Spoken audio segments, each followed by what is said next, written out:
இந்த ஏரியால உள்ள எல்லா வீட்லயும் போய் தேடி பார்க்கறது நல்லதுன்னு எனக்கு தோணுது. ஏன்னா குழந்தை எங்கேயுமே இல்லையே. அப்படியே இன்னொரு வேலையும் பண்ணலாம். போலீஸையும் கூட்டு வந்து அவங்க லவுட் ஸ்பீக்கர்ல அனௌன்ஸ் பண்ணும்போது கூடவே இந்த போட்டோவையும் காமிச்சா விசாரிக்கிறதுக்கு ஈஸியா இருக்கும்ல. குழந்தையோட பேரு கலரு எல்லாத்தையும் அதை விவரமா போட்டோம்னா யாராவது பார்த்தா நிச்சயமா சொல்லுவாங்க. சரிங்க, சீக்கிரமா போயிட்டு வாங்க. வா விக்ரம், வா. வாங்கண்ணா. சீக்கிரம் கிளம்புங்க, போங்க. ஆண்டவா தயவு செஞ்சு காப்பாத்து. என் பேரனுக்கு ஒண்ணு ஆயிருக்க கூடாது.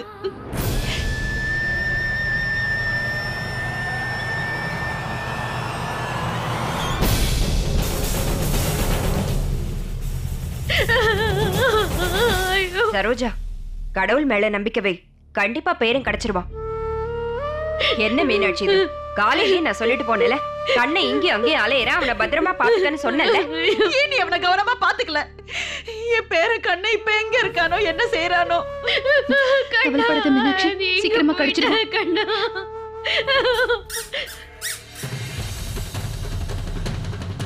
அது கண்ணனோட ஷூ சத்தம். நான் தான் அவனுக்கு காலையில போட்டு விட்டேன். கண்ணா, மீனாட்சி இருக்க கண்ணா.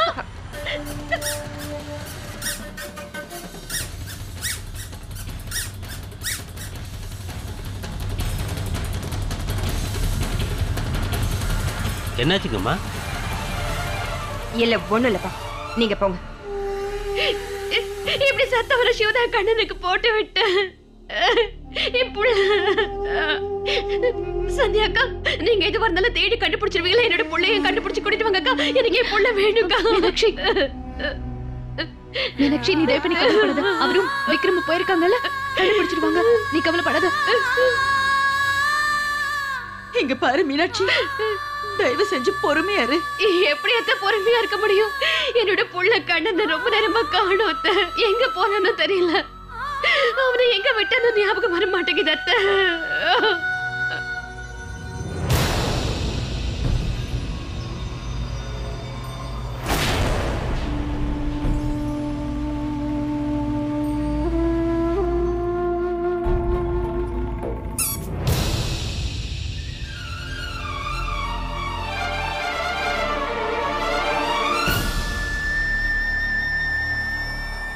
மீனாட்சி, என்னாச்சு? இந்த செருப்பு கண்ணனோடதா? ஆமா, இது கண்ணனோடதுதான். காலையில வைத்ததான் போட்டிருந்தான். எங்க காட்டு? என்ன, இந்த செருப்பு கண்ணனோடது தானா? அப்படின்னா கண்ணன் நிச்சயமா இந்த ஏரியால தான் எங்கேயோ இருக்கணுங்க. தேடுங்க, எல்லாரும் எல்லா இடத்துலயும் தேடுங்க.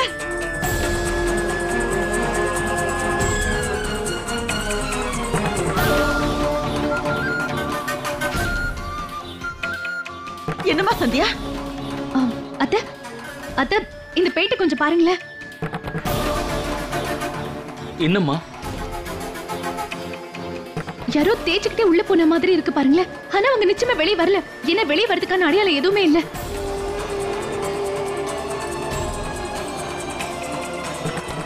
ஒருவேளை கண்ண கடைக்குள்ள மாட்டிட்டு இருக்கானே என்ன? உள்ள வேற ஃபேன் எல்லாம் சுத்திட்டு இருக்குமே. அதுவும் இல்லாம கரண்ட் ஒயர் வேற அப்படியே ஓபன்ல கிடக்குது. பிரீத்தி, உடனே போய் கடை சாவியை கொண்டு வைப்போம். கண்ணு உள்ளதா இருப்பானோன்னு எனக்கு தோணுது. ஆமா பிரீத்தி, போமா, சீக்கிரம் போய் கடை சாவி எடுத்துட்டு வா. கடை சாவியா? அது வந்து மீனாட்சி அக்கா கிட்டதான் சாவி இருக்கு. என்ன மீனாட்சி, ஏன் இங்கே நின்னு பாத்துட்டு இருக்க? போ, சீக்கிரம் போய் கடை சாவி எடுத்துட்டு வா. போ, சீக்கிரம் போ மீனாட்சி. அந்த கடை சாவியை நான் தூக்கி போட்டுட்டேன். என்ன, உனக்கு என்ன பைத்தியத்தை பிடிச்சிருச்சா மீனாட்சி? ஏதாவது பண்ணு சூர்யா. சாவி இல்லனா என்னடி பண்றது? உன்னை அப்படியே காலை உடைச்சு எங்கயாவது உட்கார வைக்கலாம்னு தோணுது. அப்பா, கண்ணனை பத்தி அது தெரிஞ்சுதா?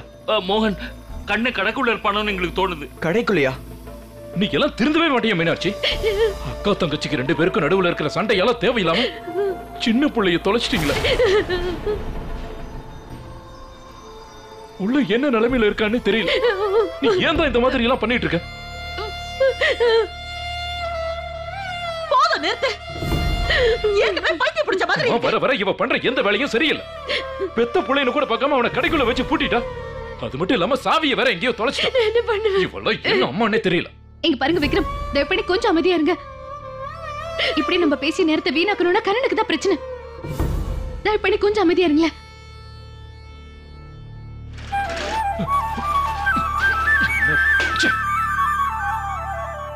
ஆனா இந்த பூட்டுல அடிங்க.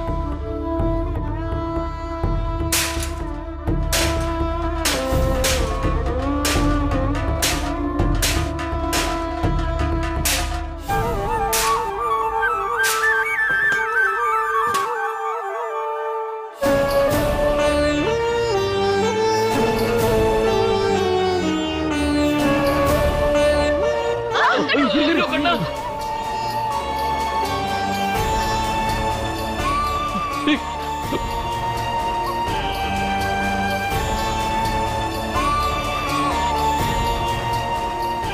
யாரும் தயவு பண்ணி சத்தம் போட வேண்டாம். கண்ணம் அந்த ஒயரை வாயில வச்சுட்டு போறான். ப்ளீஸ் கொஞ்சம் அமைதியா இருங்க.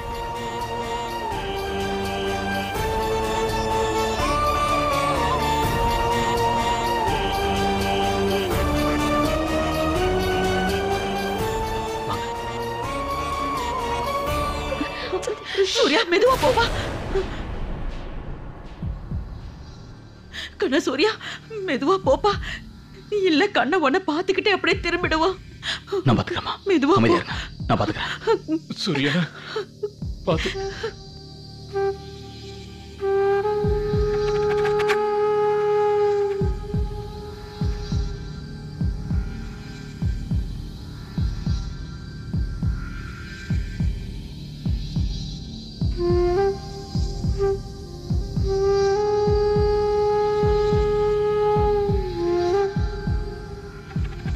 கண்ணா இதோ இந்த வலையில் வேணுமா உனக்கு?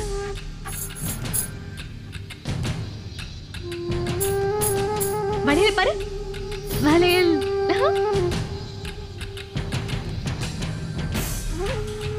வா வா.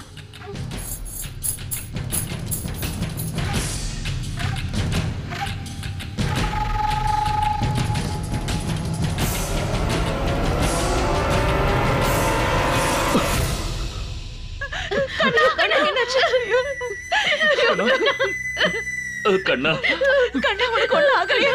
உனக்கு ஒண்ணும் இல்லையா? என் பையன். அம்மா மன்னிச்சிரு கண்ணா. உண்மையை சொல்றேன் சந்தியா, உன்னை பாராட்ட எனக்கு வார்த்தையே இல்ல.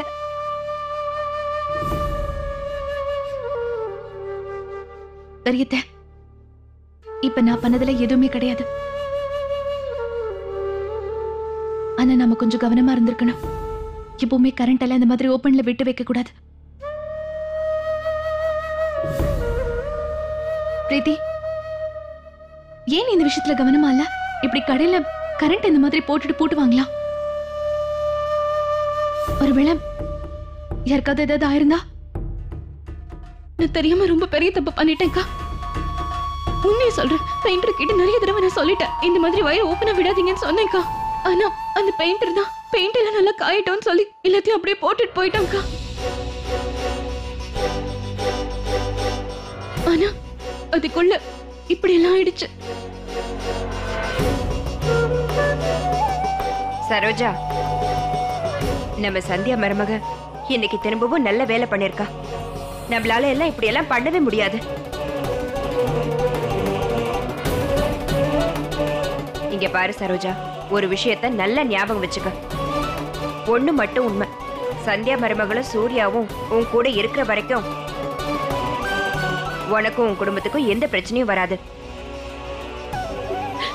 அது என்னமோ உண்மைதான். நீங்க சொல்றது உண்மைதான் அக்கா. என்னோட வீடும் என்னோட குடும்பமும் சந்தியாவையும் சூர்யாவையும் நம்பிதான் இருக்கு.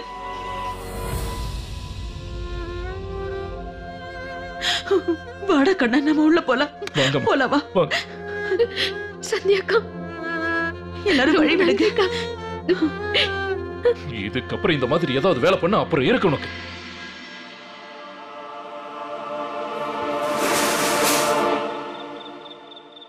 இங்க பாருங்கம்மா, நீங்க இதுக்கு மேல பயப்பட வேண்டிய அவசியமே இல்லை. ஆனா இனிமே கொஞ்சம் கவனமா இருங்க. நான் கிளம்புறேன்.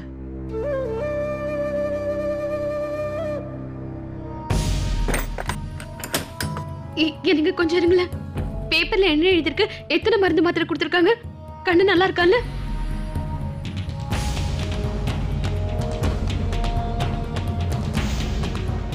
விக்ரம் வா, நீ ஒண்ணு கவலைப்படாத, நம்ம கண்ணனுக்கு எதுவும் ஆகல. சந்தியாக்கா, இங்க பாருங்க, என்னோட புள்ள எப்படி இருக்கான்? அவன் இப்ப என்ன பண்றான்? அவனுக்கு ஒண்ணும் ஆகலல்ல? எனக்கு உண்மையிலேயே ரொம்ப வேதனையா இருக்குக்கா. என்ன பேசிட்டு இருக்க மீனாட்சி? உனக்கு கவலையா இருக்கா? யாரு கண்ணனை பத்தின கவலையா? இப்படி ஒரு வார்த்தையை சொல்றதுக்கு முன்னாடி ஒரு தடவை உன் மனசாட்சிக்கிட்ட கேள்வி கேட்டு பாரு. ஒண்ணு மட்டும் சொல்றேன், உனக்கெல்லாம் மனசே கிடையாது, கல்லு மட்டும்தான் இருக்கு. எப்ப பார்த்தாலும் அடுத்தவங்களுக்கு துரோகம் செய்யணும்னே நினைச்சிட்டு இருக்கு. அப்படி இருக்கும்போது உனக்கு புள்ள பாசம் எங்கிருந்து வரப்போகுது?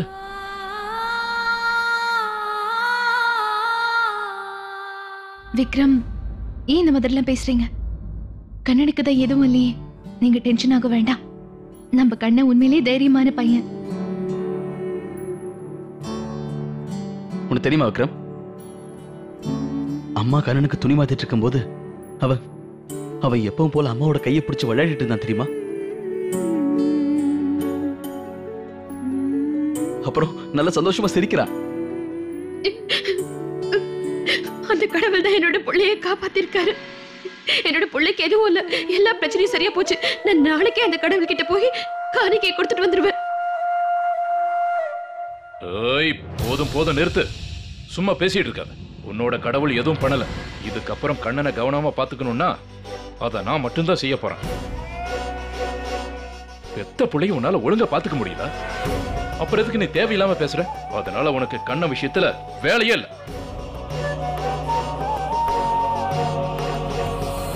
நான் சொல்றது உனக்கு புரியுதா? இல்ல தெளிவா சொல்லவா? ஏன் இப்படி எல்லாம் சொல்றீங்க? நான் தெரியாம தானேங்க பண்ணேன், வேணும்னு எதுவுமே பண்ணலைங்க. நான் ஏங்க அப்படி எல்லாம் பண்ண போறேன்? நான் ஒண்ணு அவனோட எதிரி இல்லைங்க. நான் அவனை பெத்தவங்க. போதும், நிறுத்து மீனாட்சி. இவனை கொஞ்சம் பிடிங்க.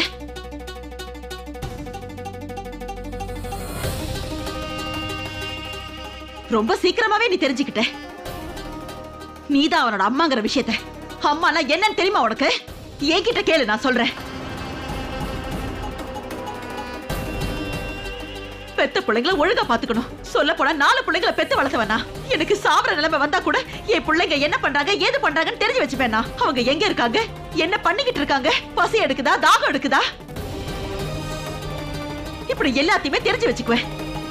ஆனா நீங்க 2 பேரும் என்னடான்னா எப்ப பார்த்தாலும் சண்டை போடுறதுலதான் குறியா இருக்கீங்க. கடையை மூடுற நேரத்துல குழந்தை கூட தான் இருக்கானா இல்லையான்னு கூட பார்க்காம அவனை கடையில வச்சு பூட்டிட்டேல.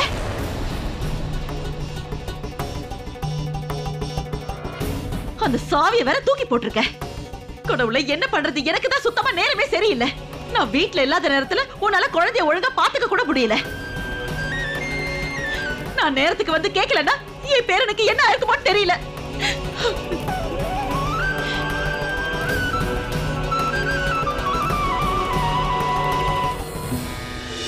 நான் பண்ணிருக்கிறது பெரிய தப்புன்னு எனக்கும் தெரியும் அத்தை. தயவு செஞ்சு என்ன மன்னிச்சிருங்க அத்தை. யார மன்னிக்கணும்னு தெரியுமா உனக்கு? அதுக்கு தகுதி உள்ளவங்கள மட்டும்தான். ஆனா உனக்கு மன்னிப்பு கொடுக்க கூடாது, தண்டனை மட்டும்தான் கொடுக்கணும்.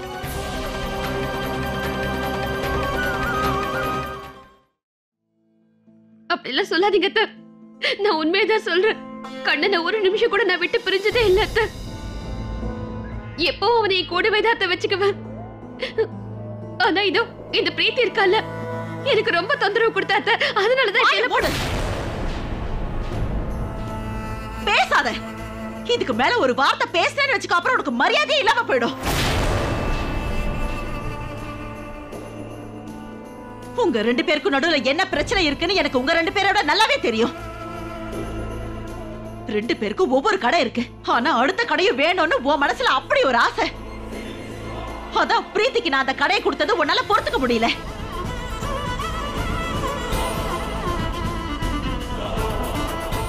ஏதோ நான் உயிரோட இருக்கிறதால உன்னோட மண்டையிலேயே ஓங்கி அடிச்சு உன்னை நல்ல வழிக்கு கொண்டு வர பாக்குறேன். அப்படி இல்லன்னு வச்சுக்கோ, நீ இந்த குடும்பத்துல இருக்கிற எல்லாரையும் வித்துடுவேன். ஒரு மருமகளை அந்த வீட்டோட மகாலட்சுமின்னு சொல்வாங்க. அத ஒண்ணு பணத்தை சேர்த்து வைக்கிறதுக்காக சொல்றது இல்ல. அப்படியே சொல்லுவாங்கன்னு தெரியுமா? ஒரு பொண்ணுதான் அவ குடும்பத்துல இருக்கிற எல்லாரையுமே எப்பவுமே ஒன்னா சேர்த்து வச்சிருப்பா. ஆனா உன்னோட மனசுல அப்படி ஒரு எண்ணமே கிடையாது போல இருக்கே. எப்ப பார்த்தாலும் அடுத்தவங்களுக்கு பிரச்சனை பண்ணி அதுல நீயே போய் மாட்டிக்கிற.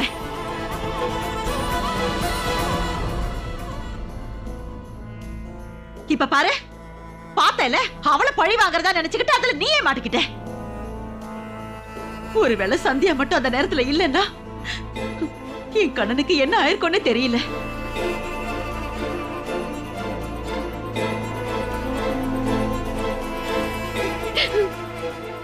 தயவு செஞ்சு என்ன மன்னிச்சிருங்க அத்தை. என் கண்ணனை கடவுள் காப்பாத்திட்டார் அத்தை. நான் பண்ணது பெரிய தப்புன்னு நானும் ஒத்துக்கிறேன்.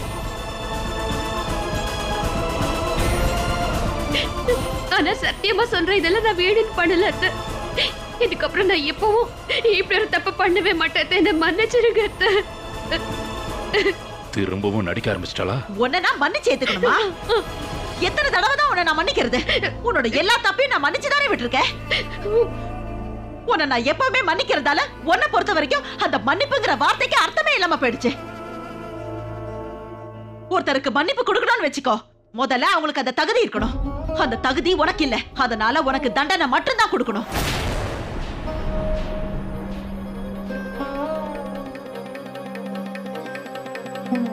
என் கண்ண ரொம்ப சின்ன குழந்தை, நாள் முழுக்க அந்த கடைக்குள்ள பட்னிய கடந்து எவ்வளவு அவஸ்தைப்பட்டிருப்பான். இப்ப அதே கடையில நானும் உன்ன பட்னி கடைன்னு சொல்லி உன்னை நான் பூட்டி வைக்க போறேன்.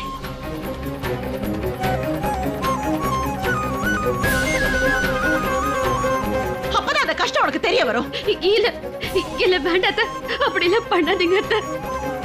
எதுக்காக எனக்கு இவ்வளவு பெரிய தண்டனை கொடுக்கணும்னு நினைக்கிறீங்க? தயவு செஞ்சு என்ன மன்னிச்சிருங்க அத்தை.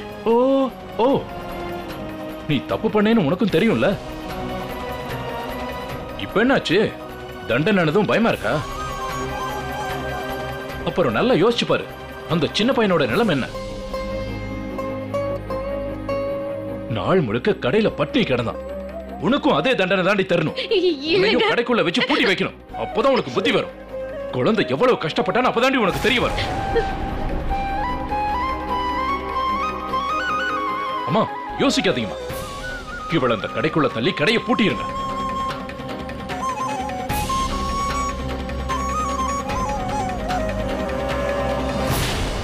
அப்படிலாம் எதுவும் சொல்லாதீங்க அத்தை. எனக்கு எதுவுமே வேண்டாம் அத்தை. அந்த கடை பணம் எதுவுமே எனக்கு வேண்டாம். நான் சத்தியமா சொல்றேன், அந்த கடை பக்கத்துல நான் இனிமே தலை வச்சு கூட படுக்க மாட்டேன். அந்த கடையை நீயே பார்க்க போற. இன்னையில இருந்து நீ உன்னோட கடையை கூட தலை நிமிர்ந்து பார்க்க கூடாது.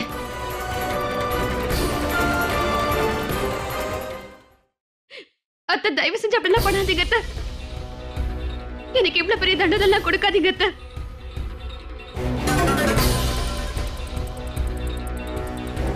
சத்தியமா நான் வேணும்னு எதுவும் பண்ணல. ஏன் கொடுக்க கூடாது? உனக்கு தண்டனை கொடுக்கறதுல என்ன தப்பு இருக்கு? அந்த கடைக்கு தானே இவ்வளவு ஆசைப்பட்ட. இப்ப அந்த கடையிலே போய் கொஞ்ச நேரம் உட்காரு. அப்ப அந்த சாவி உனக்கு கிடைச்சிரும். புத்தி வரட்டும். அங்கேயே உட்காந்து பண்டைய உடைச்சுக்கோ. அந்த கடைக்குள்ளே உட்காந்து சாவு. அப்படிலாம் எதுவும் சொல்லாதீங்க அத்தை. எனக்கு எதுவுமே வேண்டாம் அத்தை. அந்த கடை பணம் எதுவுமே எனக்கு வேண்டாம். நான் சத்தியமா சொல்றேன், அந்த கடை பக்கத்துல நான் இனிமே தலை வச்சு கூட படுக்க மாட்டேன். தயவு செஞ்சு என்ன மன்னிச்சிருங்க அத்தை. நான் இனிமே இப்படி எந்த தப்பு பண்ண மாட்டேன். அப்படியா? இப்ப நான் சொல்ல போறதே கேளு. அந்த கடையை நீயே பார்க்க போற. இன்னில இருந்து நீ உன்னோட கடையை கூட தலை நிமிர்ந்து பார்க்க கூடாது.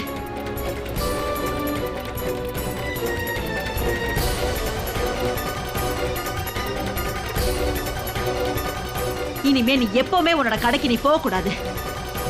வீட்டுக்குள்ளே இருந்து கண்ணனை ஒழுங்கா பாத்துக்கோ. கண்ணனோட அம்மாவா மட்டும் நீ இந்த வீட்டுல இருந்தா போதும்.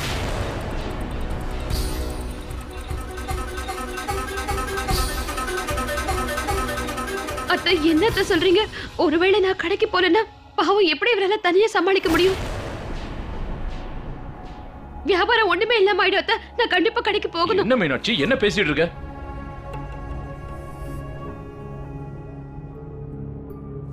நான் ஏன் தனியா பாத்துக்க முடியாது? சின்ன வயசுல இருந்து நான் தனியா தானே பாத்துக்கிறேன். நீ வரதுக்கு முன்னாடி யார் உதவி பண்ணா? வியாபாரத்தை பத்தி எல்லாம் பேசாத. வியாபாரம் குறைஞ்சா சாப்பாட்டையும் கொஞ்சம் குறைச்சுக்கலாம். அப்புறம் கண்ணனுக்கு இந்த மாதிரி ஒரு நிலைமை வராம இருக்கும்ல. வீட்லயே உட்கார்ந்து ஒழுங்கு மரியாதையை என் பிள்ளைய பாத்துக்க. புரிஞ்சுதா உனக்கு? இங்க பாரு, சொத்து பத்தெல்லாம் நம்மளோட தேவைகளை தீர்த்து வைக்கிறதுக்கு மட்டும்தான். ஆனா பணத்தை மட்டும் வச்சு எதையும் பண்ணிட முடியாது. குழந்தைங்க தான் எல்லாத்த விடவும் பெரிய சொத்து.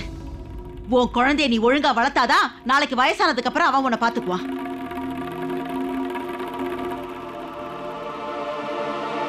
ஆனா உன்கிட்ட இத பத்தி எல்லாம் பேசி என்ன பிரயோஜனம்? ஆண்டவா ராமா. அம்மா, என்ன? அது அது வந்து உங்ககிட்ட ஒரு முக்கியமான விஷயம் பேசணும்.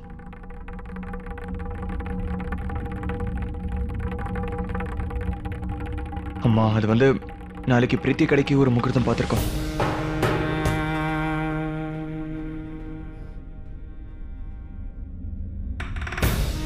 எனக்கு தெரியுமா இது இது பேசுறதுக்கான நேரம் இல்லைன்னு. ஆனா முகூர்த்தத்தை தள்ளி போகணும்னு நினைச்சேன். ஆனா நாளைக்கு அப்புறம் சந்தியா நீ வேற ட்ரைனிங்க்கு வெளியூர் போயிடுவாங்க. அதான்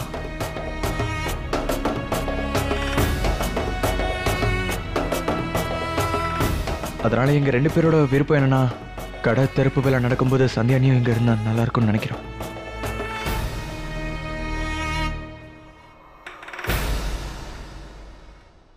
என்ன தைரியம் உங்களுக்கு இப்பவே கடையை திறக்கணுமா? இப்படி பேசுற பாரு. சரி மோகன், நீ சொல்றதும் சரிதான்.